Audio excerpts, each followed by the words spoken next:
My guest tonight is Jay Dyer. He returns again to discuss. Well, he has a new show coming up. Jay is the host of Jay's Analysis, a website that handles analyzes, investigates current events, geopolitics, pop culture, movies, literature, and philosophy. Jay, how are you doing tonight?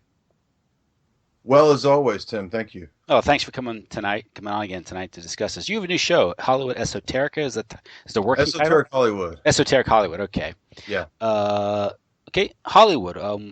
Why, why do these movies have these messages that you analyze on your website? What's the purpose of these messages? What examples do you have for esoteric messages in these movies? Right. Well, first about the show looks like it's going to start sometime in November, October, November. And what we're going to do is have Mike Adams of Natural News is starting a 24-hour radio network. So it's going to be continuous like you would hear XM or something like that, but Mhm. it's just going to be online. So a lot of different shows on the network, everything from health, organic food, vaccines, to my stuff. So it's looking like maybe Adam Kokesh, Mike Adams will have a show, maybe Sean Stone, Jim Mars, a bunch of people that I'm sure everybody's familiar with. So a variety of stuff there. My angle will, of course, be Esoteric Hollywood. And what I intend to do is really just continue the work that I presently do, but in a more focused format where we will be talking a lot of film. So because that's 80 to 90% of the traffic to my site is the film reviews, that's probably a good way to get an angle into pop culture and hopefully grow my audience. That's really what I'm after. So as I've said before, and I think maybe to you on the first interview that we did, the reason I got into this was when I was in undergrad and grad school. I've always grown up. We've all watched movies. We just live in the culture of Hollywood and entertainment, mass media. So we've all grown up in different eras watching movies. And being somebody who's artsy, more on the right brain side of things, I've always had an affinity for the arts. So originally, I wanted to do acting. I wanted to do stand up comedy. That was what I planned to do all through high school and wrote a stand up routine and so forth. As I got older, though, my interests changed and I got into other things. So by the time of college and grad school, I was still interested in the arts, just kind of as a hobby. And I got deeper into philosophy. And the great thing about philosophy is that it ties a lot of things together. So you might be studying biology, you might be studying astronomy, you might be studying logic, literature, all of which are disparate, separate fields. But the great thing about philosophy is that you can have a philosophy of anything, pretty much. So you can have a philosophy of humor, a philosophy of literature, a philosophy of biology, blah blah blah.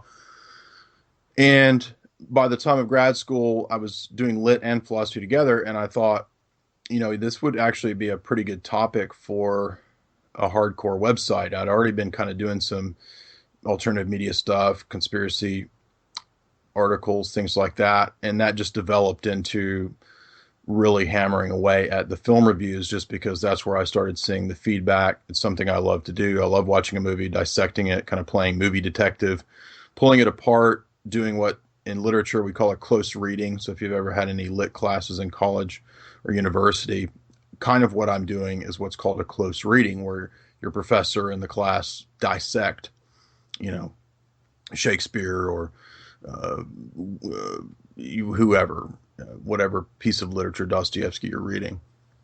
So I apply that same method to film, but not just the university style close reading. It's also analytical.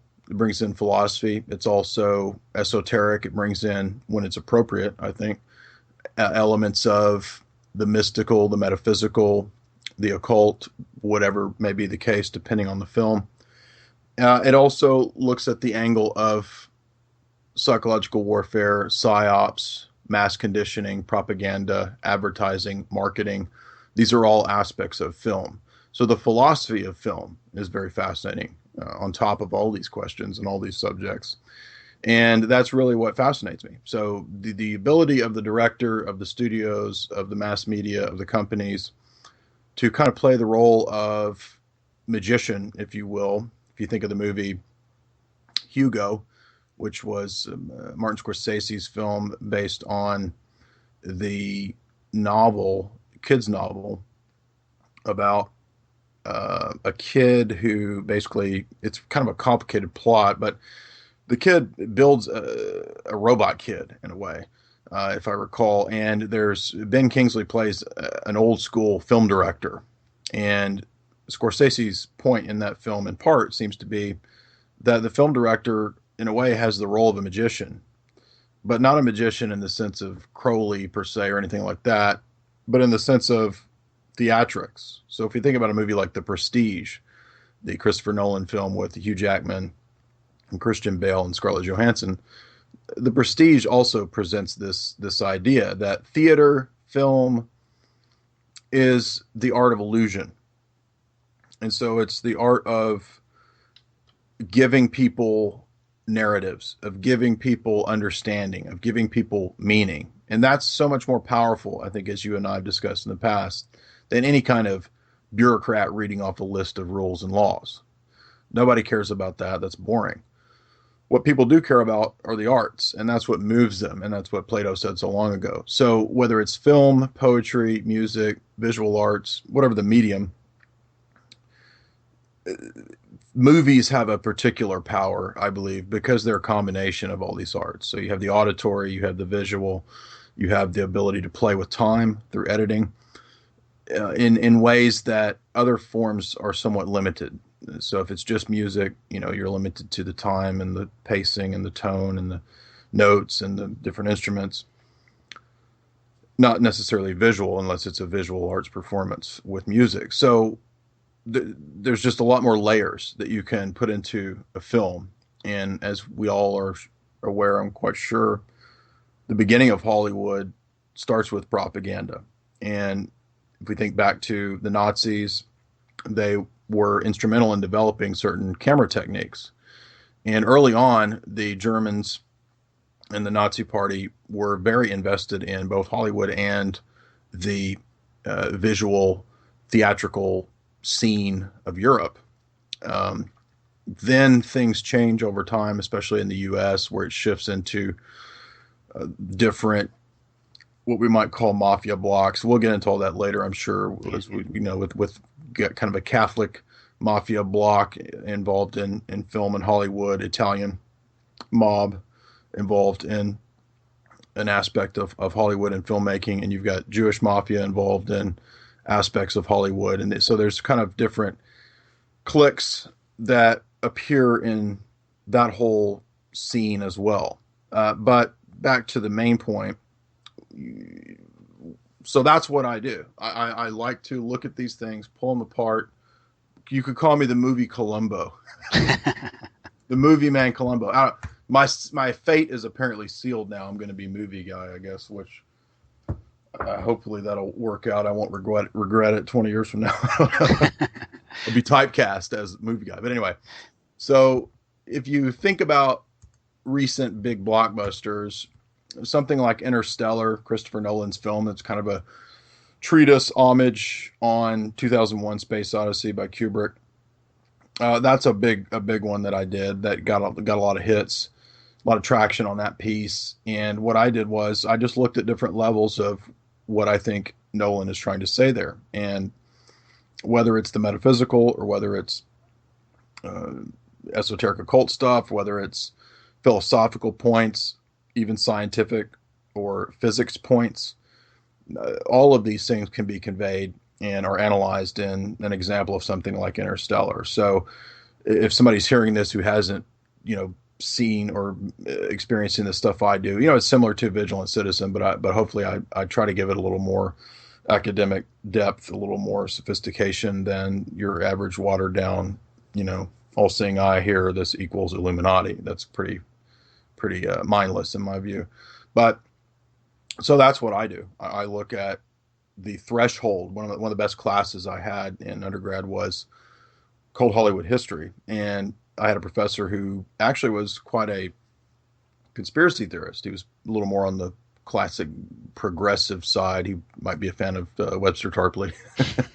But we did learn a lot of interesting things in that class. So we studied a whole lot of Oliver Stone films in depth. And we also read and looked at the historical accounts in comparison to the way they're presented in the films. And so different writers in a vein of, or at a school, or not a school, a branch of philosophy that's called semiotics, which is the study of signs and symbols, the philosophy of different signs and symbols. That branch of philosophy, relatively new, developed in the late 1800s and the 20th century. People like Charles Sanders Peirce, Michel Foucault, all of these people have important writings in the branch of philosophy known as semiotics. And this obviously ties into imagery, because if you think about it, words are, of course, images as well as pictures. So, I mean, in other words, the word itself is an image. We're looking at an image. It's an image of a word, but it's still an image. And the ability to play with word and with image is an art. And that's, of course, why we hail artists and filmmakers, film directors, and so forth. And that's really what semiotics does, is look at these different levels of reality and the playful aspects of language and images. So Umberto Eco, who is a well-known semiotician, Italian author, he's the author of Foucault's Pendulum or The Name of the Rose. Those are two of his most famous works. Eco has done a lot of work also in Bondology. So there's this whole study of James Bond known as Bondology, and Eco has some famous pieces on that where he looks at structure in Fleming's works and so forth. So I don't want to bore everybody with a lit lecture, but suffice to say that Eco has some really interesting theses on what he calls fictional worlds, where he talks about different psychological aspects to the creative mind, imagination, and the threshold between the fictional and the real. Was he the critic who took Ian Fleming's work and gave it credibility? Correct. Okay, because other than it was kind of like schlock literature, but then pop, Correct. Yeah, he's the first scholar to give it attention. Yes, and his essay on Fleming is a famous literary essay. So if you come across in bookstores, and Eco's books are everywhere, and you see a collection of his essays on literature, that one will always be in there because it's well known. But he has other interesting lectures online too that you can watch, where he delves into what exactly are we talking about when we talk about fictional worlds in reality, and because there is some bridge there. Thus, you can therefore see the tie-in to psychological warfare and propaganda. That would obviously be very useful from the standpoint of social controllers, social engineers, in terms of persuading the public through both rhetoric and imagery to believe what you want them to believe. And if you can get them to believe fictional things, or to apply the fictional things to their lives in such a way that the way they're going to react, then it's quite clear that fiction, and thus all forms of fiction, be they theater, music, whatever, film, will have a tremendous impact. And so that's really where the rubber meets the road, is the effect that you can have on the mass mind through these different techniques, and through the scientific process of the application of what we tend to think of as aesthetic, the arts. But there can actually be a scientific weaponized version of those things too. So that's what I look at and what I do. And by the way, that's a fascinating and wonderful summation, because that's the importance of cinema and film and affecting the culture, how our consciousness, how we view life. Obviously, the technology would determine the extent of control, and also the art form. I guess that's what the medium's the message. I guess, as what's his name said, the Canadian Marshall McLuhan. Yes. Yeah. And David Lynch hints at that very point in Mulholland Drive, where he says that no high bando, there is no tape, and that's what he's kind of getting at there. Mm-hmm. The art of illusion in movies. A good example would be of a movie changing how people behave would be a movie about a 25-foot great white shark that's eating you. Oh yeah, Jaws is a classic. Great Is point. people literally being scared to literally go into the water, even though there's no reason to believe there's no increased threat than the year before. It scared people. Yeah. So that's a great example. I guess some insider could have shorted beachfront property that year and made a lot of money if they knew what the. Oh yeah, right, right. If you knew Yeah, Roy Schneider and yeah, Dustin Hoffman were going to be in a big hit yeah. called Jaws, yeah. So not Dustin Hoffman. What's his name? I mean, The other guy who John was in The Graduate, Dreyfus. Richard Dreyfuss. He was in The Yeah, Graduate too, by the way. That right. the other guy, yeah. And Robert Shaw. But yeah, just it's funny. The effect of movies on people, and it's never just a movie. When people say it's just a movie, it's never just a movie. Just like it's not just a song. And the music, movies, these things change our mood, our attitudes, how we look at things. So therefore, obviously, it's going to be an effective tool of social control. Absolutely. Yeah. And I mean, it's not just film. Film seems to have a more direct power in that way, though, because it's an immediate presentation. It's a constantly moving image. Remember the first time I read, well, when I read The Name of the Rose by Echo, it had a impact on me back in my early 20s. When I read City of God by Augustine, that had a powerful, that wasn't really fiction, but it's still, Crime and Punishment really moved me. That was a powerful book that I read that I remember really impacted me back in my mid 20s. So fiction has that power, and that's obviously known to those in power.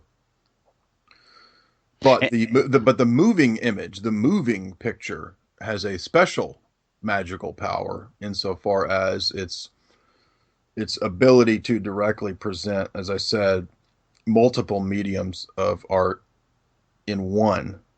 I think is, I mean, I love film, so I'm not going to talk down film, but in a way, it's a kind of sensory overload in the sense of, yeah, I mean, you might have 200 years ago gone to the opera and seen people singing, acting, and heard live music, but it wouldn't have been edited. It wouldn't have you wouldn't have the ability to play with time in the way that you can with cinema. Oh, just camera angles. All kinds, yes, Yeah, all kinds of things like I mean, that. just look at Right? camera angles And then with the yeah, rise yeah. of special effects and the special effects industry and how sophisticated that gets in tandem with CGI developed by the Pentagon and things like that, it just becomes its own. It takes a life of its own, becomes its own thing. We all know about 2001: A Space Odyssey, and whatever one thinks of Kubrick and the moon and all that.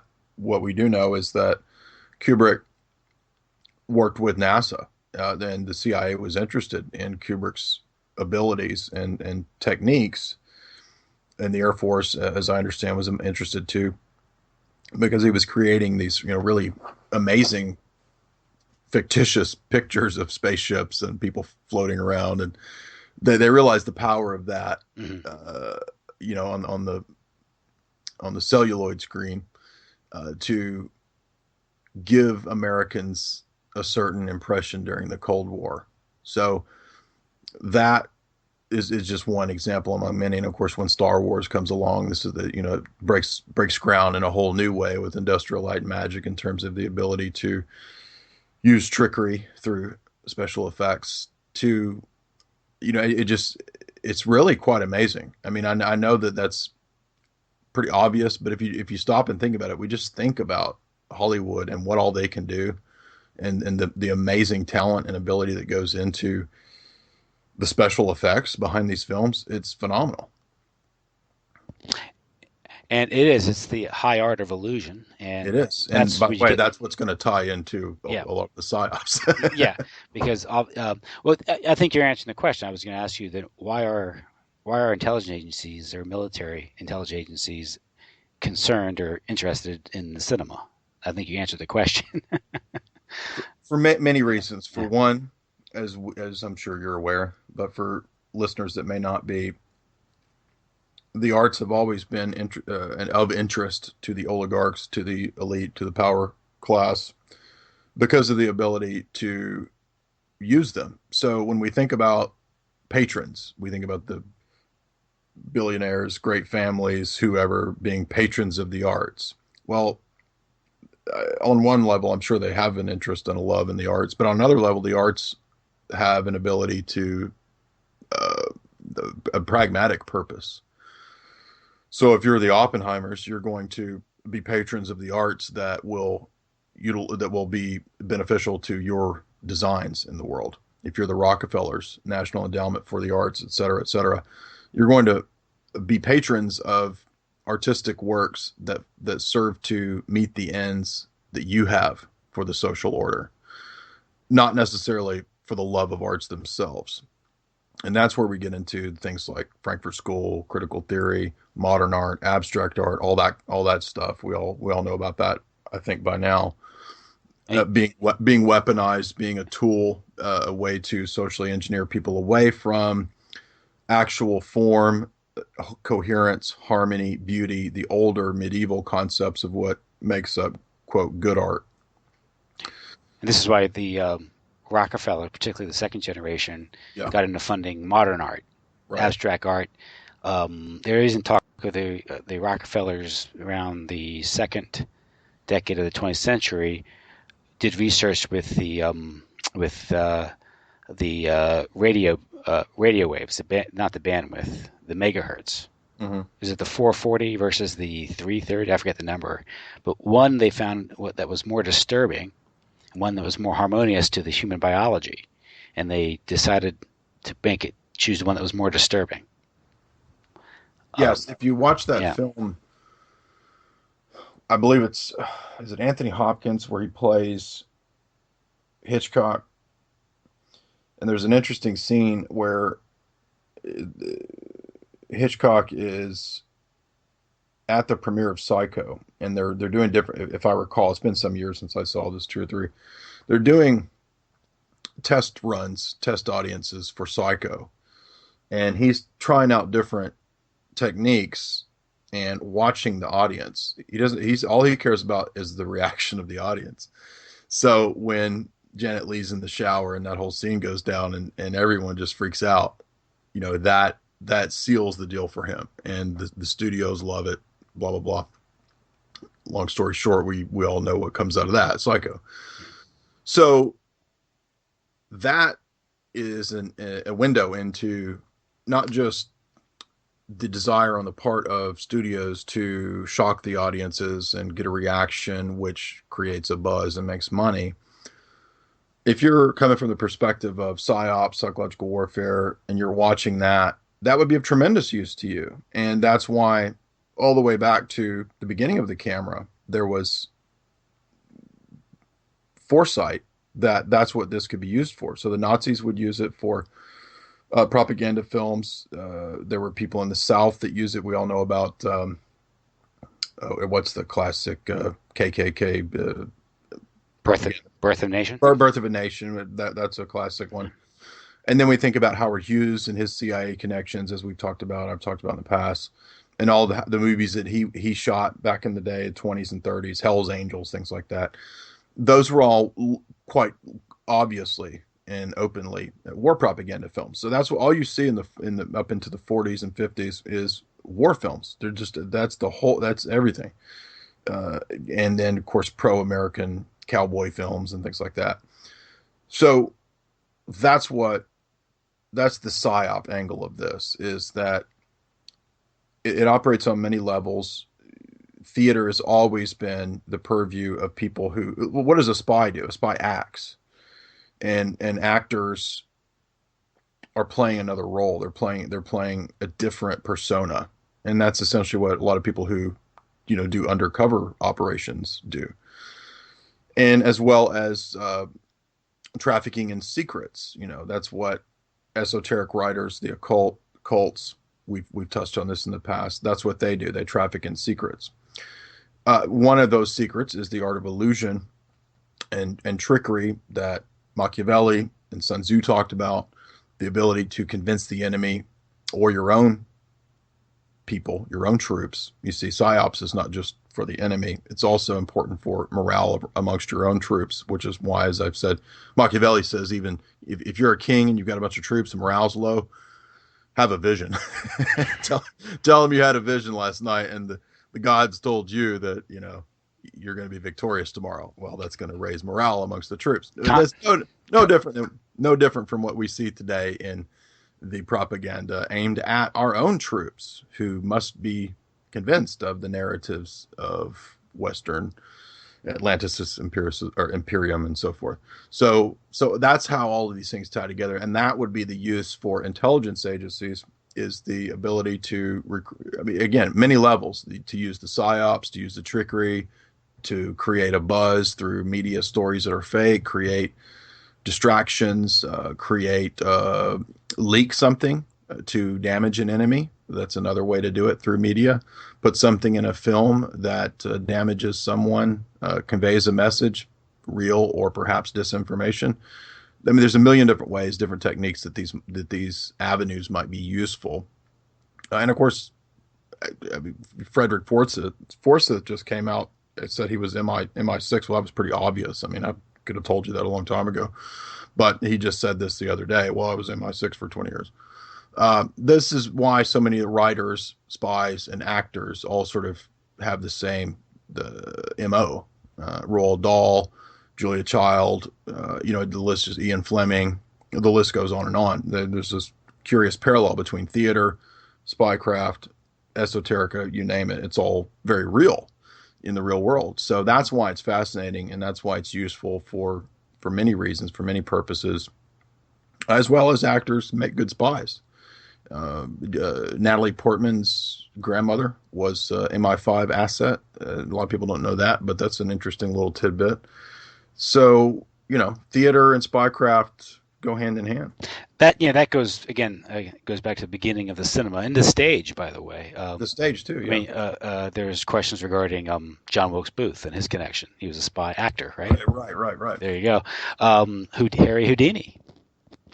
Oh yes, I had only recently learned that within the last couple of years. Yeah. I did not know that. Right. And of course, then there was that guy John Mulholland, who was that magician who was hired by the CIA in the 50s to teach agents sleight of hand and all that. But it all goes back to it's conjuring and trickery, and it goes back to exactly John Dee. So it's a lineage that goes way back. In Moonraker, the novel, M sends Bond. Well, actually, it had happened before, but it comes up in Moonraker because the way that M's going to get Bond to infiltrate and spy on Hugo Drax is through card playing. Mm-hmm. So Bond has to brush up on all these card tricks because they believe that Hugo Drax is cheating at cards, and so they want Bond to cheat with him and figure out what's going on. And that's why card playing comes into Fleming and the Bond novels, is quite literally because it is trickery and sleight of hand, and that's what spies like and do. And you talk about Hollywood actors and intelligence world, because within Hollywood you get the intersection between intelligence, entertainment, and organized crime. And I guess the personification that would be one Frank Sinatra.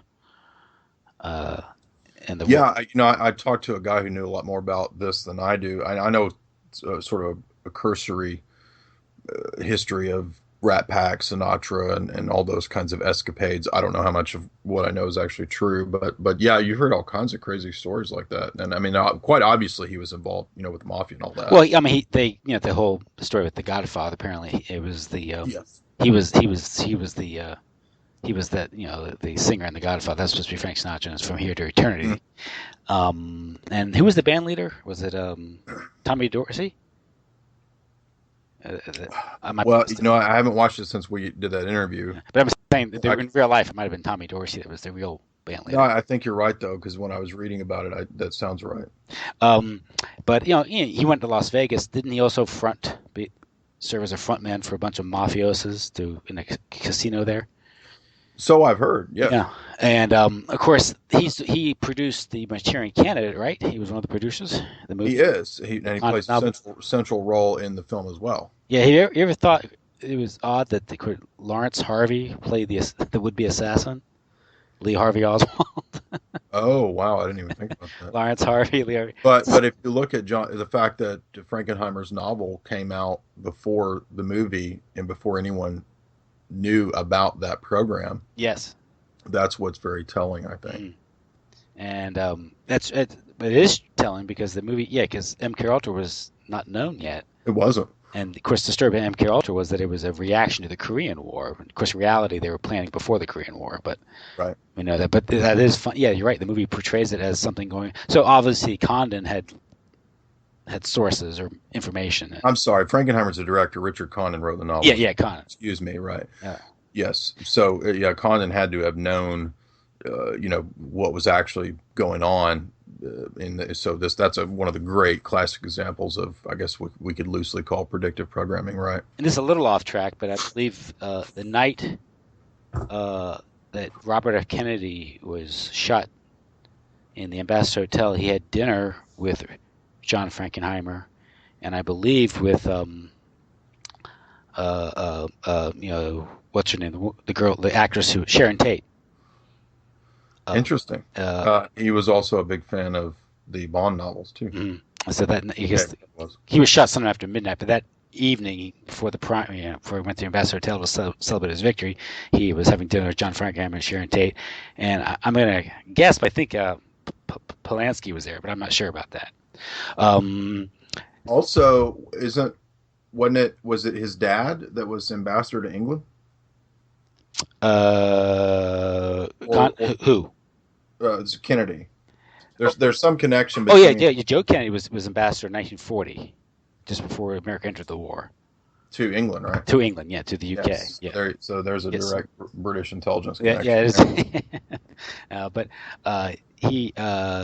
So that this is an interesting side note there. But being the Hollywood, intelligence mafia, nexus there is fascinating. Oh, it is. And with getting some of these, if you get the background of some of these actors, we Cary Grant was reportedly Cary Grant was a courier for. No, that's new to me. Yeah, I heard that. I think that's mentioned in that movie from 9/11 to JFK with all bankers conspiracy or something.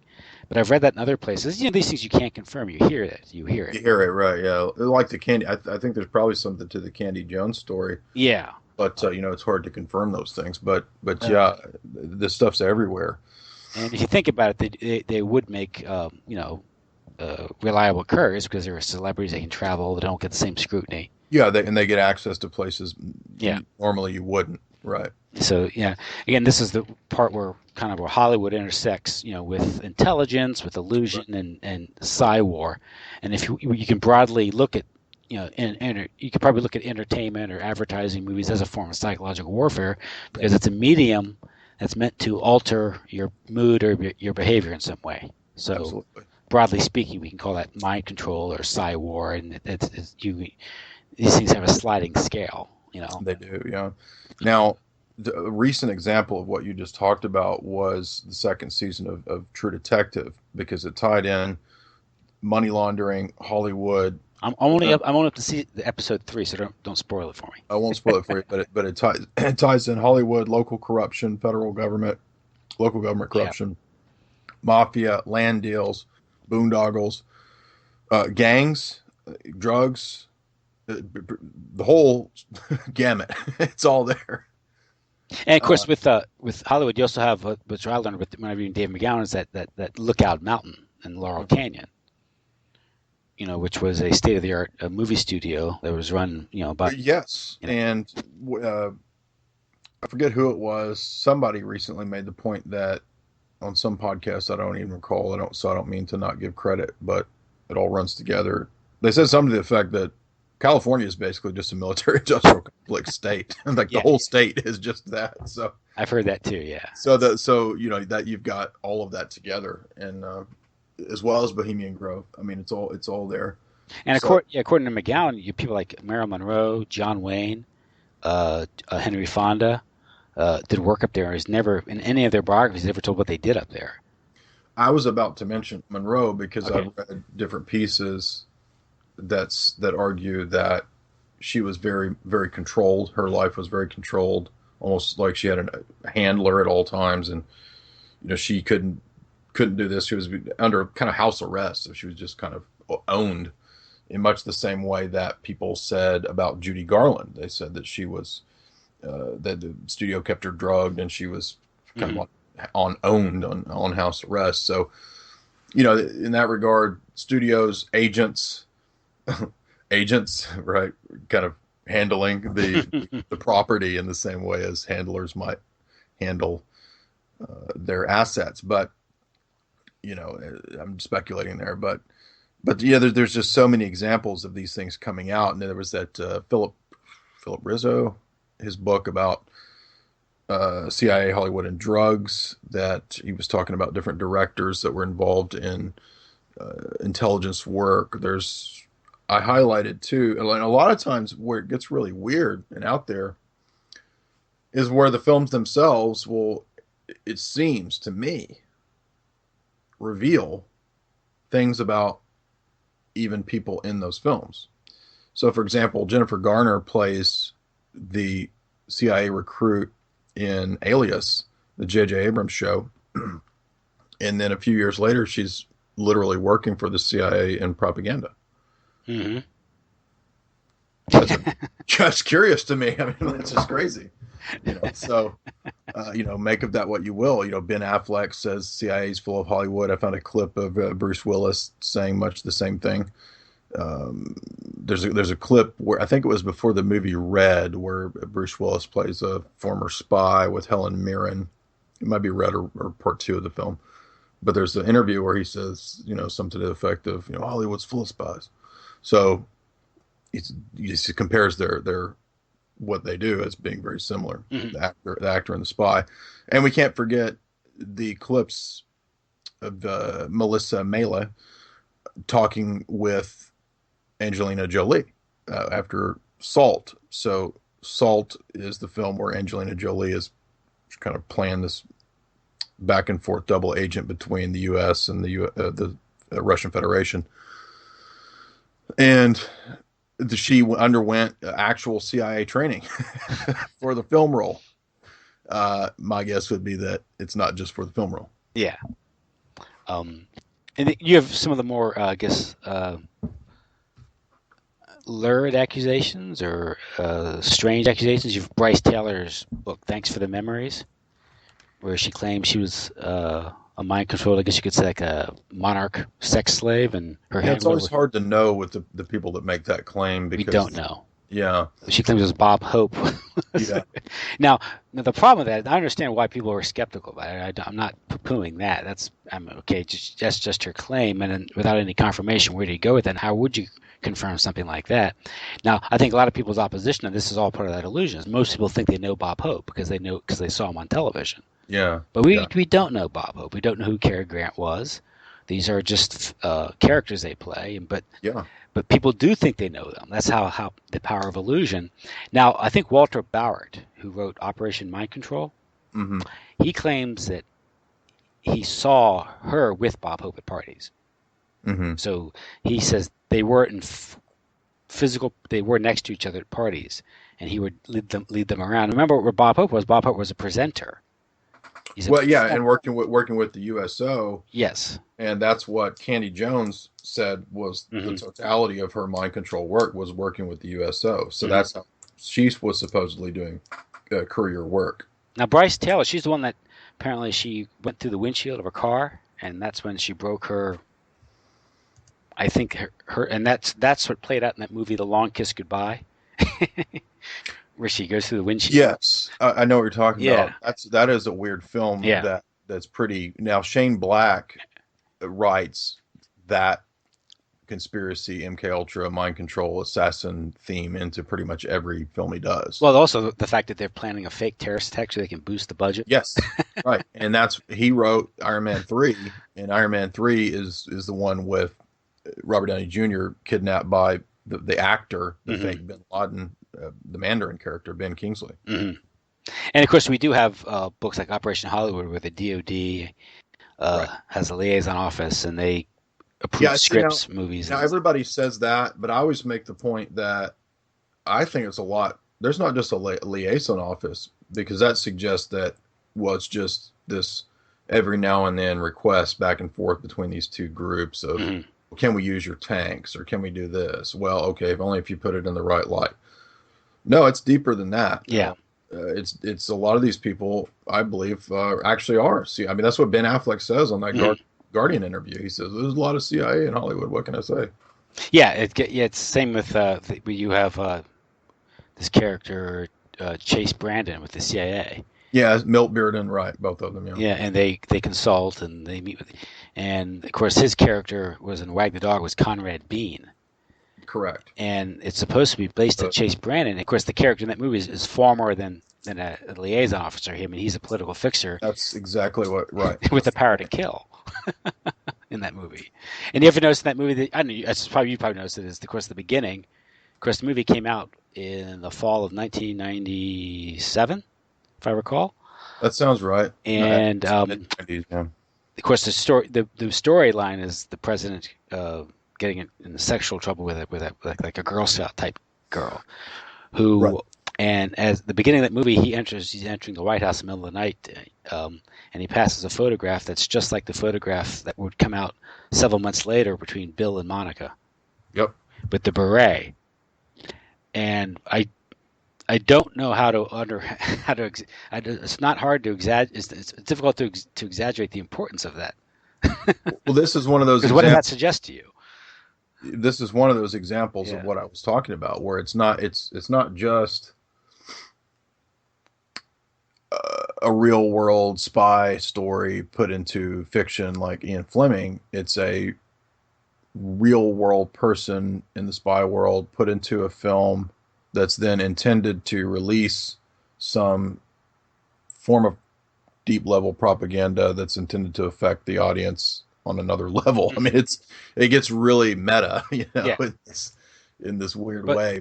I mean, that what that suggests to me is this, whoever's people who are behind that movie.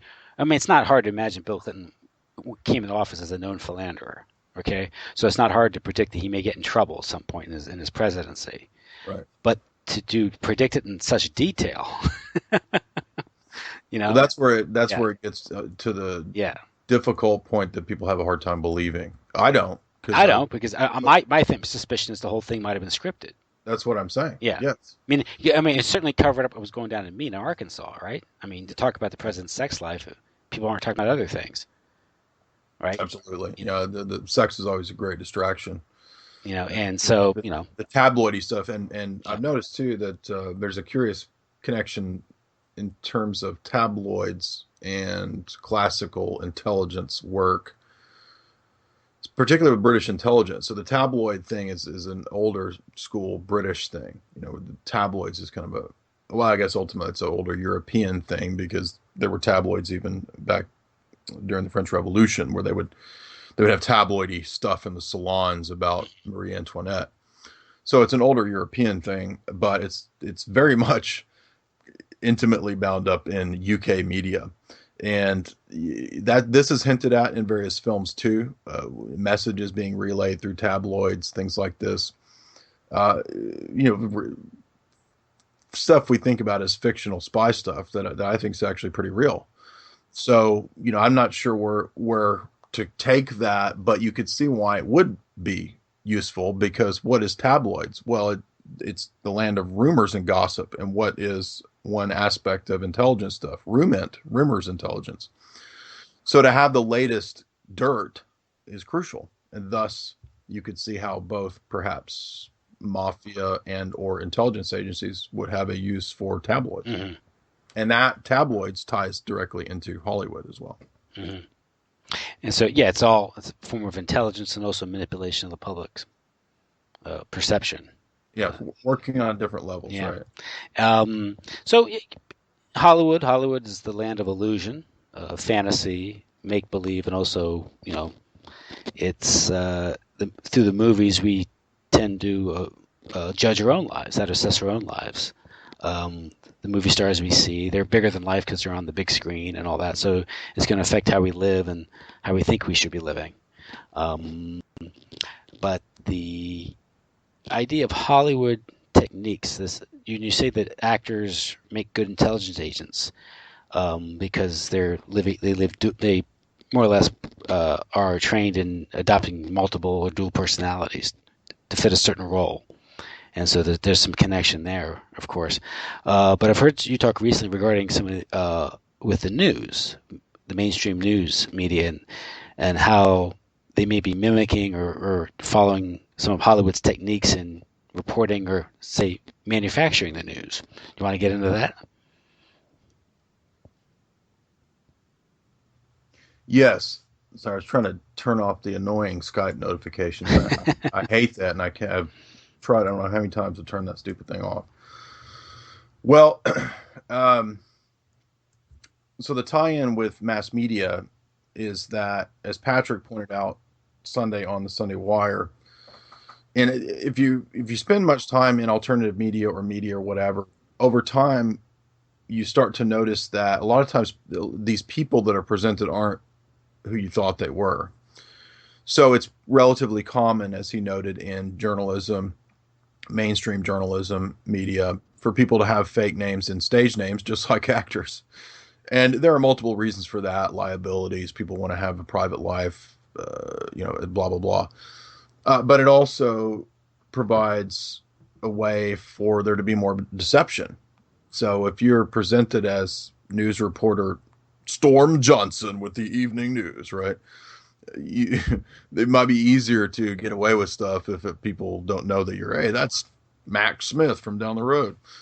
So that's one aspect to it, to where you have false identities in local mainstream news, etc.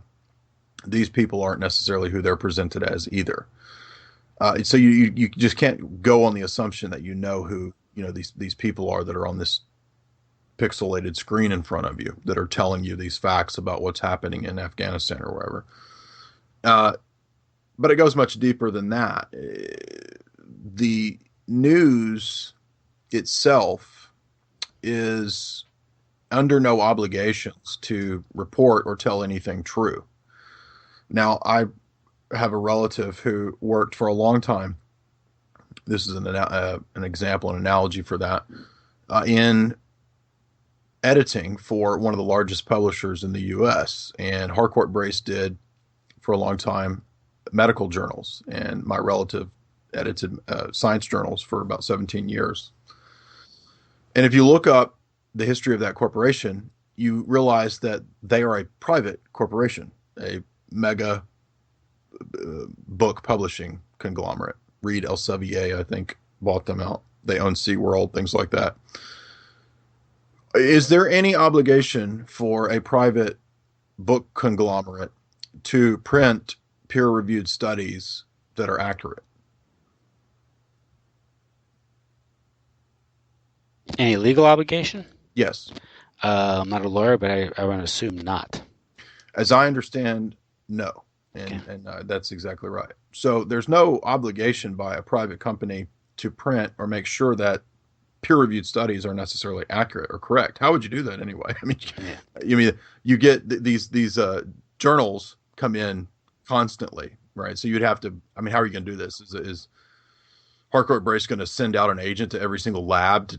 People who would be at the book company don't know how to go out to the lab and check whether these studies are accurate. No, they're interested in turning a profit through whatever means they make a profit through the publishing of these things. Now, that's an analogy. In the same way, news is under no obligation to tell you the truth. And we've seen this many times. I think you and I have discussed the legislation that's been passed even recently, which they already lied before, but now legislation has gone through the pike that there is no legality to tell you the truth in the news, right? And they can openly practice propaganda and psychological warfare. So, which again, they already did before. But that's the point, is that when you see that presentation before you, it's crucial to understand that it's under no obligation to tell you truth. It is, in much the same way, it would be like Pepsi, right? If Pepsi did Pepsi News, well, Pepsi News is going to be news about Pepsi, and it's going to be pro Pepsi, right? In the same way, any other big entity like that does the news, it's the exact same, right? So with that in mind, understand that it's advertising, it's marketing, it's pushing an idea, it's selling you products. You're the news consumer, and that's why it gradually takes on an entertainment persona. It becomes infotainment because that's much more, just on the level of ratings, that gets better ratings than someone dryly reporting facts about Afghanistan and eggs in China. No one cares. But it goes much deeper and darker than that because it's not just selling things. It's also selling ideas. It's also convincing you of a synthetic overlay of the world that you experience so that you can and will interpret it in a certain way that they desire. So you are given the narrative and the interpretation of what's happening with ISIS, what's happening in Afghanistan, what's happening with Turkey, what's happening with Russia, Ukraine. Those sources are your arbiters, the gods of Olympus, to give you how to read these things. And so this is where semiotics comes into it. That's the way it is, right? Yes. Yeah.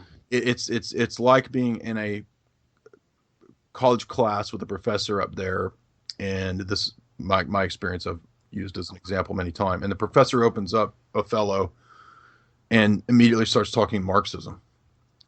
What does Marxism have to do with Othello? Right? But he's going to give you the reading of Othello. You see, I have the enlightened key, and it's through Marx that I can show you the gender discrimination, the patriarchy, the bourgeois elite, blah, blah, blah, right? And it's no different with media, mainstream news. It's giving you the reading. We will give you the reading of these events. Oh, you want to understand ISIS? You want to understand gas prices? You want to understand this or that? Let me give you the reading of this close literary reading of these events. So that's their whole function from the PSYOPs perspective, is to create narratives, to create stories. And some days the news is slow. Some days there's not news. So what do? Well, you create a story. And creating a story when you've got massive audiences of millions of people, that can be a very lucrative opportunity.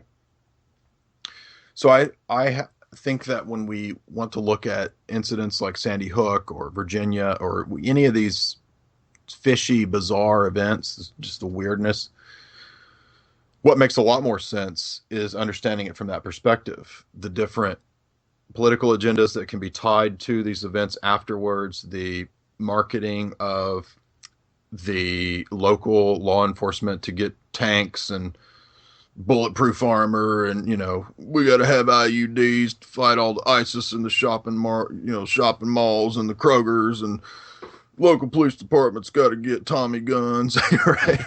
We got to get a federal grant because of this shooting that we just had. It's a commercial for first responders. Yes, yeah. Exactly. Yeah, and that's a great point that Patrick Henningsen made, was that you can watch these press conferences afterwards, and they're advertisements for first responders and product placement. Yeah, product placement. There you go. So that makes a lot more sense. Then comes the scholarship fund. Then comes the Obama appropriated millions of dollars. Right. And again, if the case for media fakery, I think we've mentioned this before. I'm going to say it again because it's amazing to me that people can see this things and then go back to watching the news as if they can rely on it for anything. Because my point is, we should look at mainstream news now the same way we look at a movie. Oh, look exactly. Look what they're showing us. CNN Gulf War, fake missile attacks filmed down in Atlanta, Georgia. I mean, if they can fake a missile attack and call it straight out of Wag the Dog, Wag Dog, why can't they fake a shooting event? Jerry Bruckheimer, you mentioned this before, directing the Jessica Lynch story. He's a movie. There's that connection right there, right? Might I add as well, James Cameron tapped to direct the NASA Mars mission. Well, I'm not kidding. Stanley Kubrick is no longer around. Right? Yeah, Stanley's gone. Who can we get? Well, James Cameron did that Avatar thing. Yeah. Let's get. When they toppled Saddam Hussein's statue, that was all staged. The Mhm. camera angles, making a big crowd. We have the recent story of Amber Lyon with CNN saying that she went there to do a documentary on the civil war in Bahrain. And what was it? Qatar and United Arab Emirates paid CNN for. Yeah, Yeah. this goes to your point. They're being paid. And then she was let go after she's since been a whistleblower. So Well, we have that's those why examples. airtime is so expensive. Yeah. Is because it has a lot of power, Hmm. and where ISIS truly intended on, if the intention was truly to put an end to ISIS, there wouldn't have been months of airtime for Yeah. ISIS. Well, like I said, they're creating a brand. They did the same thing with Yes, Al Qaeda exactly. throughout the '90s. Yes, And I think Sybil Evans had a recent podcast about brand ISIS and brand Al Qaeda, and she compared all the news stories, yes, building them up. And literally, you could just put in ISIS. You put in ISIS what Al Qaeda was. They have billions of dollars, or looking into bioweapons and nuclear technology, and it's the exact same thing. Building the what stories. weren't there some clips going around about 4 years ago of Obama just rehashing Carter speeches? Like, I don't know how accurate it was, but I saw Yeah, a clip about 4 years ago, and it was a comparison of two speeches, and yeah. Obama's just reading an old Carter speech. Now, I mean, uh, those skeptics out there, and members of the alternative media have done analysis on ISIS, and they pretty much, it's pretty, anyone who does their homework knows ISIS is a creation of Western intelligence. That's not really in dispute. Anyone who really does their homework on it. Um, but if the media can create ISIS, right, which I do think that they're a phantom force. I mean, they exist to a certain extent.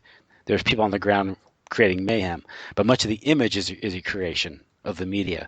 It's a media working with the intelligence agencies and Hollywood to create this image of ISIS. Um, is it too far fetched to say that they can go and maybe create an incident domestically for a political reason? I don't think it is. No, not at all. Not at all. It's And the same. And yeah. I think I wrote a piece where I was arguing that you can see the similarities between the ISIS propaganda and their airtime and how it's treated in the mainstream media with the mass shootings. Hmm. Well, even remember the videos of like terrorists running in slow motion through like doing monkey bars, running through tires. Yeah. And I'm looking back and says, okay, why are they doing this? They're not doing anything like terrorist like. It look like they're in There was peace. one of them that were rolling around, like they Yeah, were laughing on the ground, rolling. but not only that is if you're watching, they'd be doing it in slow motion. So the news media, this is like Hollywood, right? I mean, this is like you know, it's These people have to be sitting, in their control rooms, just yeah. cracking up. I mean, how could you not, be dying laughing at this? Hmm. Now, I mentioned this on another show. I got to mention it to you too, because it's so appropriate. But in this film that's in the theaters now, American Ultra, with Jesse Eisenberg and Kristen Stewart, it actually features a segment about fake news. And so you have the CIA shut down this whole town because this Jesse Eisenberg's character, this pothead teen, has been activated as a MK Ultra programmed kid, blah blah blah. CIA shuts down this little town, and they create a completely fake news story as to what's going on in the town. And they say that it's an Ebola monkey disease outbreak. And so they have actors wearing hazmat suits walking around like holding things and inspecting things and bumping around. And there's, and then it shows the media coverage, and it's, authorities at the CDC have shut down the town of Lyman, Virginia, because of an outbreak of some sort of monkey/Ebola disease, right? Now, So there's a movie that is MK Ultra. That's the whole point of that movie, openly telling you that the news is fake. and people will watch a movie and think, oh, look, this is fiction, but it isn't Yep. fiction. It also includes a mass shooting. The movie does. So at the very time that there's an supposed actual mass shooting in Virginia, uh, or I don't know if it's a mass shooting of three people, I guess, a big media event shooting. There's a big media event shooting in the theaters, is what I'm getting at Hmm. in this film. Well, again, what we're dealing. I mean, again, if this is going, this is too far fetched for people to accept. Operation Northwoods, the idea of having fake victims and real victims, but even fake victims, the idea of Right. downing an airplane and claiming they're college students aboard. Now, presumably, there'd be fake victims. Well, There'd be loved ones, right? They'd have to. here's one that not many people know So, about that I saw in my Fleming research, and the name escapes me off the top of my head. I could probably pull out a book and find it, but Fleming hatched up all kinds of fake things like this. This is part of what he did in psyops. He was a naval psyops mhm. officer, and he came up with this idea that to trick the Germans, what they would do is lay a they got a dead German dude, and they laid him out on the beach with fake papers in his pocket, his breast pocket or something. So when the Germans came and found their soldier, they thought that they had found a dead soldier who had obtained the British plans, right? Mhm. What was all disinfo. So that's one of many fake things that Fleming hatched. And of course, we know people who study World War II know about the inflatable tanks and things like Yeah. that. So I mean, this is a warfare techniques that are then applied in mass media is what I think the origin of it is. So, have we reached a point where news is just, I guess, full simulacrum? It is. Yeah. It's nonstop commercials, Mhm. but don't think about it as commercials for Pepsi and Cadillacs. It's commercials for ideas. Mhm. And the motivation, one thing is, again, we mentioned the police state angle, is the idea of it's a product placement for, police, first responders, equipment. Right. And there was an incident recently in the movie theater. The guy pulled out a hatchet and didn't. Yes, in my neck of the woods, Yeah, and it said he had a fake bomb. okay, Who carries a fake bomb in a fake backpack bomb. and has a air gun, pellet gun, and a hatchet, and the only person who gets hit with a hatchet gets bruised. It's bruised. Okay. Now, The guy supposedly gets shot, and by the way, there's like 120 officers that show up. okay, so this tells you the bloated nature of the police state. Right? That's exactly They right. don't have Yeah, anything better to do, so all show up, start bumping into each other. right. So on a practical level, you need to justify this funding. Yeah. You know, um, you also, there's the mental health angle, which, we need mental health screening. And if you can have a few of the incidents and have a federal program for mental health screening and drug prescription, you're talking billions of dollars right there eventually. I mean, we're talking downstream profits here. The Psywar angle, I was talking to a woman the other day. She had her kid, this is a few months ago at school, and they had a lockdown drill. And the kid came home terrified. And I asked her kind of sarcastically, "Does your kid feel safe now?" you know. But the point is, the cyber angle is they're preparing kids for this stuff to be locked down, treated like prisoners. Yeah, those the drills can be psyops too. Yeah. The actual running of the drill can be a psyop. Hmm. Is saying. So I think Columbine, Death Education. That's what that Yeah. reminds me of. And Yeah. so you have all this. Of course, the one thing that I think you alluded to this earlier is all the money that gets when you have a situation down in Charleston or in San Diego. All the money that got poured in with no explanation. By the way, within days, there are tens of millions of dollars being sent down there, and where's it going? And there's no confirmation of who's spending and who the victims are and who should be getting what. And that's Yeah, it's like Bono being in charge of Africa aid or whatever yeah. that, and then who knows where this billions go, and supposedly it's like 5%, 2% actually goes to Yeah. anybody in Africa. So I mean, you get $30 million, I think, and going up to Sandy Hook, coupled with $50 million for a new school, if that's accurate. I hear you hear these reports. I don't know if you're getting good Yeah, news, right. but I heard they're spending 7 times the normal rate to build this high tech school, which again that could be just a form of a payoff or to Yeah, that could be a boondoggle that they say they're putting the money into, and then just pass it on to the payoff. yeah. And by the way, I meant to mention, I didn't learn about this until a few years ago. A lot of studios and movies can be money laundering and money stashing places as well.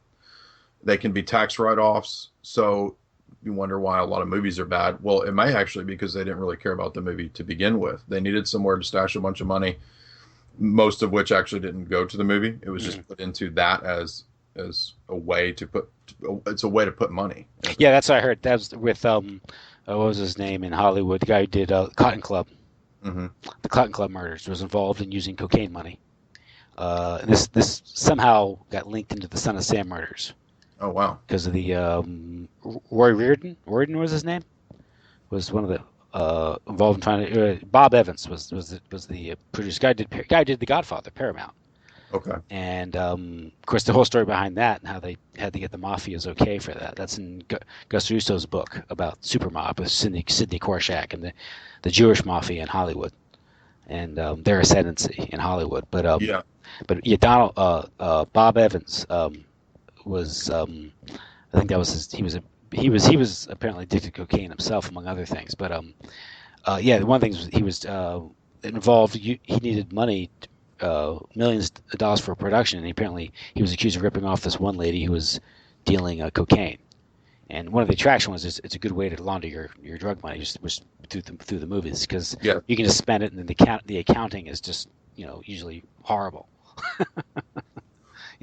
Yeah, I had a friend who has read a good bit on this, and I don't recall, but he was actually mentioning some of the older studio companies from the 80s that had these kind of weird things going on, and that when you wonder why, well, how come TriStar Pictures disappeared? Where did they go? I don't know if it's TriStar. I'm just giving an example of some movie conglomerate from the 80s that doesn't exist anymore. That it's that kind of stuff. Well, it's like the casinos in Las Vegas. The mafia and the intelligence agencies have used the casinos.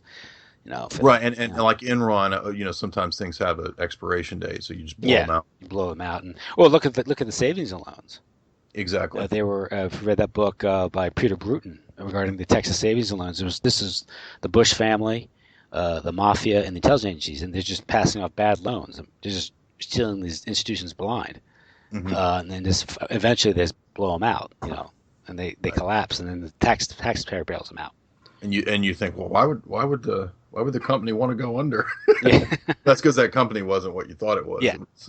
Yeah. So, but I mean, this isn't a news story. If you look at the entertainment in general, I mean, you have Orson Welles with the War of the Worlds, and that was just a radio production, and the effect that had on people's minds, and people took a lot of notice of that. Now, some people think it was done unintentionally. Some people think it was just noticed afterwards. Needless to say that Henry Clay, I believe, is involved. Maybe not Henry Clay. Clay Shaw. Oh, Clay Shaw. That's the guy from the JFK thing? And I think he ties into, I could probably find that article. He was in OSS during the war. Yeah, but I think he ties it, he had some involvement in Wells's thing according to people who argue that it was an intentional psyop. Let me see if that's true. Let's see. Was he the one who arrested Hermann Goering or some other Nazi? I forget. He did some interrogation. Clay Shaw? I'm not sure. Yeah. Might be mixing up names there.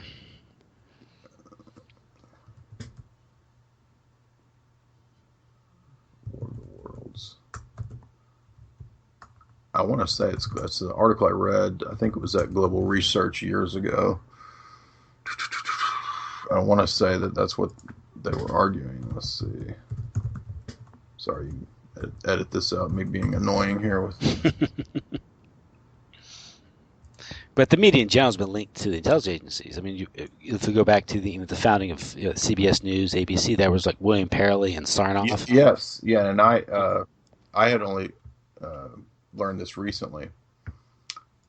And this brings in advertising because old Ed Lansdale came from the world of advertising, and he was a big psyop guy.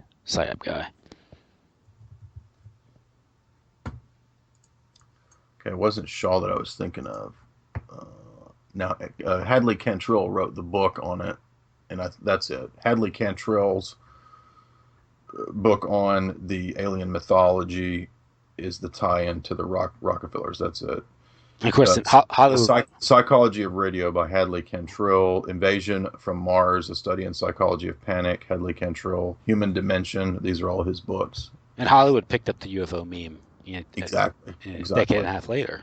Right. But with the whole media, I was recently I did an interview a few months ago with a guy, David Wemhoff, wrote a book about Henry Luce and the Time Life Empire. Yes, I saw that. I haven't heard it yet. I was looking forward to it. And his idea of Americanism, and his idea was their target was particularly the Catholic Church, using Americanism to weaken the Catholic Church, and utilize. Then once you infiltrate the Catholic Church, you utilize its, because the Catholic Church is everywhere, and if you can infiltrate it, you can utilize it. And that's what the Americans did. And Henry Luce was CIA, Skull and Bones. This goes back to the whole WASP elite.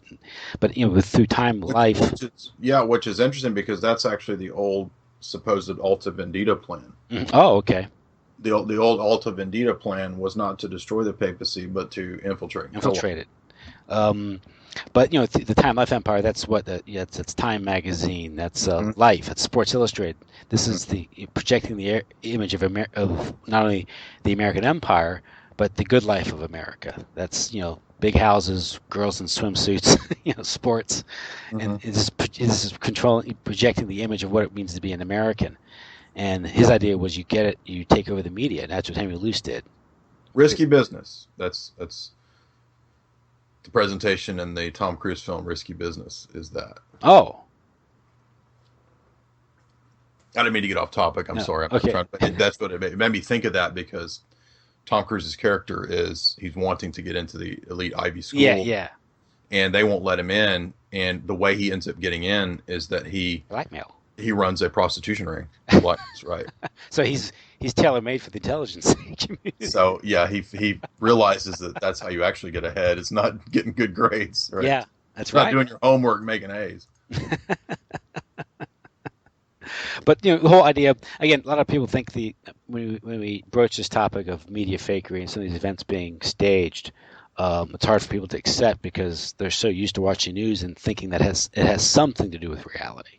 And that they're under an obligation to tell the truth. Yeah, and they're really not. In fact, you could argue that they have a fiduciary responsibility to mislead the public. Because it's for number one, money and ratings. Yeah.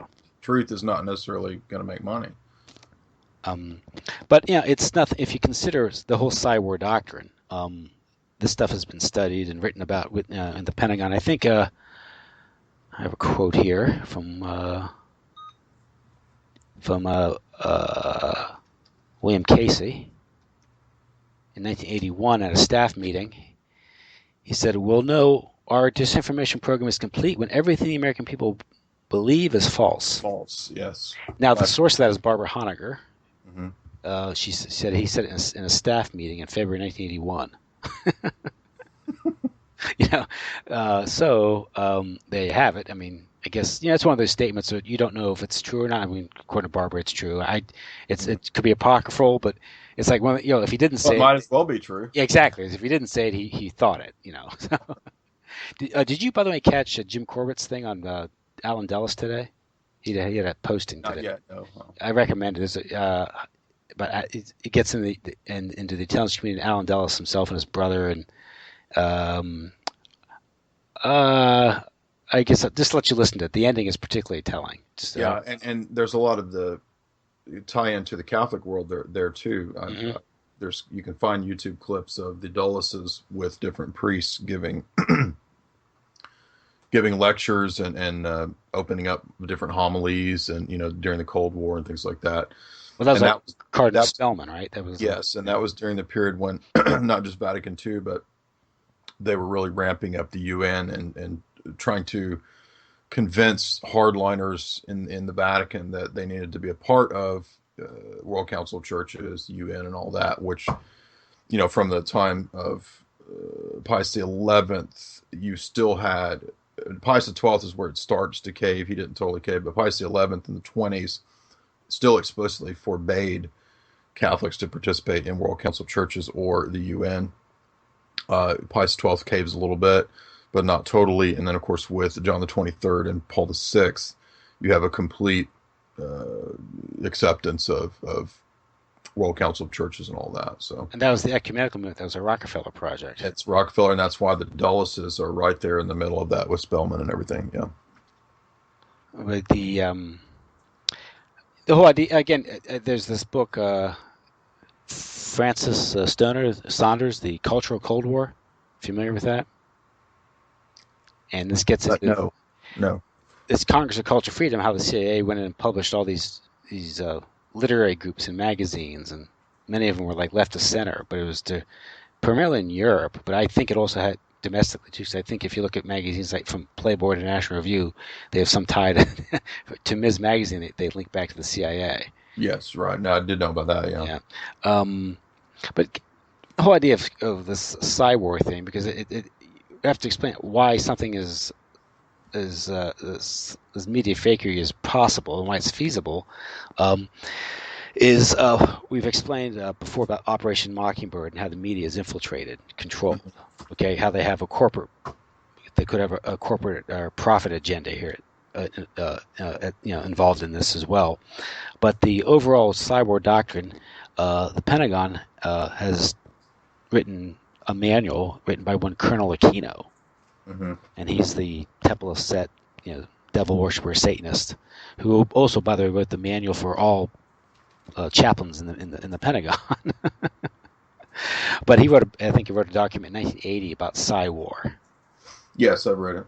Yeah, and so basically it talks about, again, these tactics about, controlling people's Yeah, it even gets into electromagnetic warfare. yeah, psychotronic warfare, and this gets into bandwidth and what people Yep. are using and their little devices they have on them now, and to control their moods and all that. But the overall issue of mind control, again, if you don't think that the movies or music don't have an effect on your mind, is obviously music affects the mood. I mean, right? I mean, that's Absolutely. so. I mean, obviously, we all remember making our date tape, the types of music you listen to if you went on a date because you want to Yeah. set a certain mood. Right. Movies will produce music in certain moods, but same thing with movies. So this notion of this medium, whether it's radio, music, being able to change the way we think, isn't something that's out of left field. It's done every day. In fact, that's why so much money's poured into it, because they know they can do that. Right. So so Hollywood. What should we make of Hollywood then? What does it represent to the nation? Good question. It represents. I like David Lynch's characterization of it in his what I read as the third part of his loosely what I call Hollywood trilogy. And the third part of that is called Inland Empire. And he calls it Inland Empire because it's its own little city state in a way. So, we think about DC or Tel Aviv or Vatican City as their own special city states. Lynch kind of artistically portrays it as its own city state, its own inland empire. So by that, I guess you could say that it functions as the arts arm of the oligarchy. So unfortunately, the religious arm, we could look at the caving in of the Vatican at Vatican II and subsequent events as either the World Council of Churches and the UN and the Vatican, UNESCO, as kind of the religious, cultural side, the religious side of the pyramid for the oligarchs. You got the government side with DC, London. That's one side of the pyramid. And you've got the arts. The arts are an important part, and that would be Hollywood. So, there's a lot of people who don't know this, who think that that's where you go if you're creative. You want to get into the arts. You want to do what you love to do as a profession. That's everybody's dream, I think. And that's what most people think Hollywood or the arts or music industry, that's what they think that it is. That's not what it is. It's an arm of the establishment to engineer that aspect of life. So, in other words, in terms of what we call full spectrum dominance, you know, think about William F. Engdahl or articles that excellent articles at Global Research on full spectrum dominance that really spell that out. Part of full spectrum dominance is the arts, aesthetics. So, you know, you're not just controlling banking, you're not just interested in warfare and government, you're interested in the arts. So that's what Hollywood represents. And through the arts, through illusion, you can control people's minds, and that's, as you said, it's far more effective than any piece of legislation or bureaucratic edict. Right. Absolutely. Well, Jay, and that's what Plato said long ago. And of course, that's the whole idea of the allegory of the cave, I guess, right? They're watching the shadows and the shadows on the wall. Yeah. So, okay, well, Jay, I think we've had a productive talk tonight. Yeah, it was great. It's good. That's a fascinating topic. I wish you good luck with your new show. It's I think I listened to your I guess your prototype you sent out, right? If you would. Which one's that? What you didn't you do a one on True Detective season 1, season 2? Oh yeah, that's just kind of playing around. Yeah. I don't. Yeah, the show will probably be similar to that. Okay. But yeah, that was just kind of toying with stuff. But yeah, that kind of stuff. And because they can find your stuff at Jay's Analysis. Absolutely, as always. And I want to tell people too, because this will be on my site.